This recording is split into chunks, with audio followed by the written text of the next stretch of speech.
खुदावन यीशु मसीह के नाम में आप सबको सलाम। आप देख रहे हैं school of Christ YouTube channel और मैं हूं यूसुफ असलम एक नई वीडियो के साथ आपकी खिदमत में हाजिर हैं। सबसे पहले मैं शुक्रिया अदा करता हूं तमाम अजीज़ों कारब का जिन्होंने इस चैनल को सब्सक्राइब किया, शेयर किया और अपनी मोहब्बत का इजहार किया, कमेंट की सूरत में हमारी हौसला अफजाई की ताकि हम और आगे बढ़ सकें और आपकी मदद कर सकें ताकि आप और किस तरह से अपनी माशरती ज़िंदगी को और रूहानी ज़िंदगी को बेहतर कर सकते हैं। मौजूदा दौर जो तरक्की का दौर है, मसरूफियत का दौर है और इंसान जो है वो एक दूसरे से सबकत ले जाने की कोशिश कर रहा है, वहीं पे देखने में आ रहा है कि इंसान इनफरादी तौर पर, माशरती तौर पर और ख़ानदानी तौर पर रिश्तों में खिंचाव का शिकार है। जी हाँ, रिश्तों में तनाव आता जा रहा है और ख़ानदानी ज़िंदगी जो है वो बहुत सारी मुश्किलों और परेशानियों का सामना कर रही है। सो आज की वीडियो में हम उन 5 बातों पर गौर करेंगे जिसके बाद हम अपनी इनफरादी ज़िंदगी में और ख़ानदानी ज़िंदगी में ज़हनी सुकून हासिल कर सकते हैं, एक इत्मीनान हासिल कर सकते हैं और इसके साथ साथ हम बढ़कर खुदा के नाम को जलाल दे सकते हैं।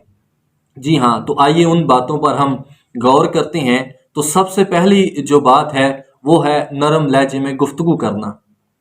हम अगर देखें तो आज बर्दाश्त की जो कुव्वत है वो कम होती जा रही है। इंसान तलख होता जा रहा है। बर्दाश्त की जो हद है वो जो है वो कम होती हुई नज़र हमें आ रही है। गुस्सा बढ़ता हुआ नज़र आ रहा है।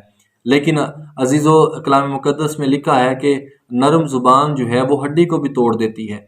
यानी कि हमारा गुफ्तगू करने का अंदाज़, हमारा अंदाज़े बयां में हलीमी होनी चाहिए जो अगले शख्स को मुतासर भी करती है और हम जो है वो अपनी बात को बेहतर तरीके से अगले बंदे तक पहुंचा भी सकते हैं। सो मसीह ख़ानदानी ज़िंदगी में अगर आप तसल्ली और इत्मीनान चाहते हैं तो सबसे पहले आपको अपनी ज़ुबान पर कंट्रोल करना होगा और हमें नरम लहजे में बात करना होगी। दूसरी बात जो है वो ये है कि हमें रोज़ाना का काम मसीह की खातर करना है।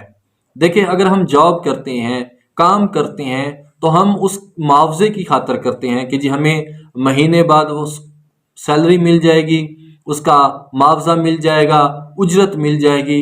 लेकिन हम जो भी काम अगर खुदा के लिए करते हैं तो उसके लिए भी खुदा के पास हमारे लिए बहुत बड़े इनामात हैं। कलाम मुक़द्दस फरमाता है कि तुम सिर्फ खुदा की बादशाही की तलाश करो तो ये दुनिया की चीज़ें तुम्हें इनाम में मिल जाएंगी।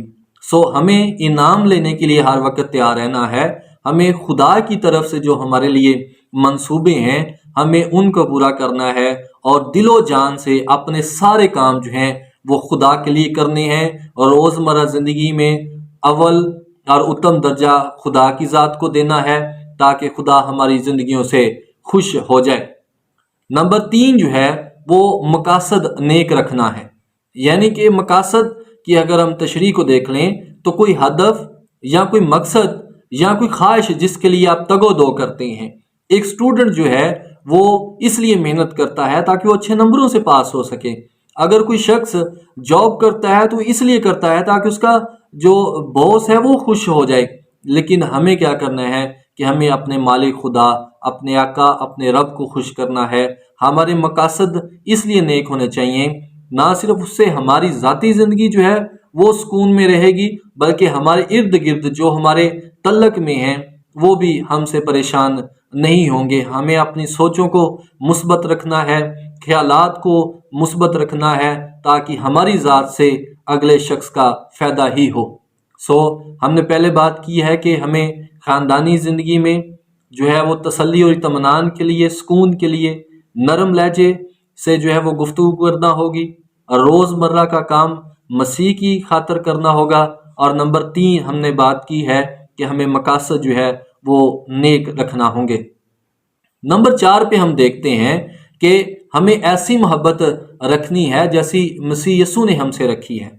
देखिए, इंसान होते हुए हम एक दूसरे से खफा भी होते हैं, लेकिन ज़रूर है कि हमें उस मोहब्बत में रहते हुए जो खुदा ने हमसे रखी है हम एक दूसरे को मुआफ़ भी करें, हम बर्दाश्त करें।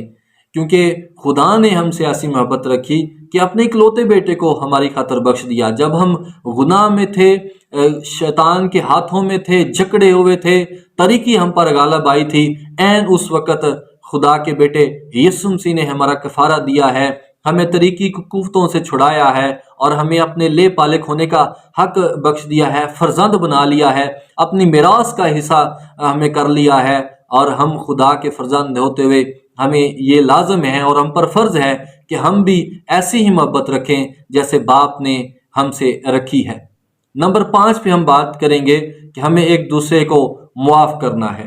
انسان ہوتے ہوئے شاید ہمارے لیے بہت مشکل ہو، ہم ہر اس پرانی بات کو کسی نہ کسی موقع پر یاد کر لیتے ہیں، جی فلاں وقت پہ اس نے میرے ساتھ یہ کیا تھا، فلاں وقت پہ اس نے میرے ساتھ یہ کیا تھا۔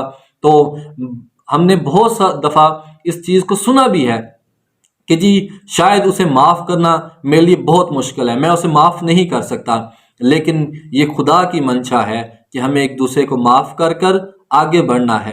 اور اگر ہم دعائے ربانی بھی پڑھتے ہیں تو ہر روز ہم اس چیز کو سوچتے ہیں، دیکھتے ہیں اور ہم اقرار کرتے ہیں کہ جس طرح ہم نے اپنے قرض داروں کو معاف کیا ہے تو بھی ہمارے قرض ہمیں معاف کر۔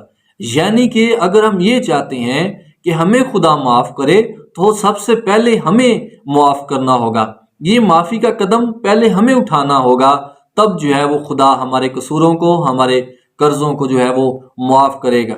اس لیے میرے عزیزو، آج ہم بات کر رہے ہیں ان 5 خفیہ باتوں کی، ان 5 سیکرٹس کی کہ کس طرح ہم اپنی روحانی خاندانی زندگی میں خوشحال ہو سکتے ہیں، سکون حاصل کر سکتے ہیں۔ سب سے پہلے نرم لہجے میں بات کریں گے۔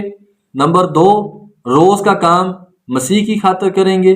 نمبر 3، مقاصد نیک رکھیں گے۔ نمبر 4، ایسی محبت رکھیں گے جیسی مسیح نے ہم سے رکھی ہے۔ اور نمبر 5، ہمیں ایک دوسرے کو معاف کرنا ہوگا۔ جب تک ہمارے اندر معافی کی روح نہیں ہے تب تک خدا کا ہم پر ہاتھ نہیں ہے۔ خدا اگر ہم سے ناراض ہے تو خدا سے جدا ہو کر ہم کیا کر سکتے ہیں؟ کیا ہم اپنی کوفتے بازو پر بھروسہ کر سکتے ہیں؟ کیا ہم اپنی عقل سے، اپنی دانشت سے کچھ حاصل کر سکتے ہیں؟ کبھی بھی نہیں کر سکتے۔ کلام میں لکھا ہے کہ تم مجھ سے جدا ہو کر کچھ نہیں کر سکتے۔ اگر آپ چاہتے ہیں کہ آپ اس دنیا میں، اپنی خاندانی زندگی میں اور روحانی زندگی میں سکون قلب حاصل کریں تو اس کا ایک ہی طریقہ ہے کہ آپ روزمرہ زندگی میں ان 5 باتوں پر دل سے عمل کریں۔ میری دعا ہے کہ خدا آپ کو، آپ کے خاندانوں کو، آپ کی کلیسیاؤں کو محفوظ رکھے اور مسیح کی محبت آپ کی زندگیوں سے ظاہر ہوتی رہے۔ God bless you all.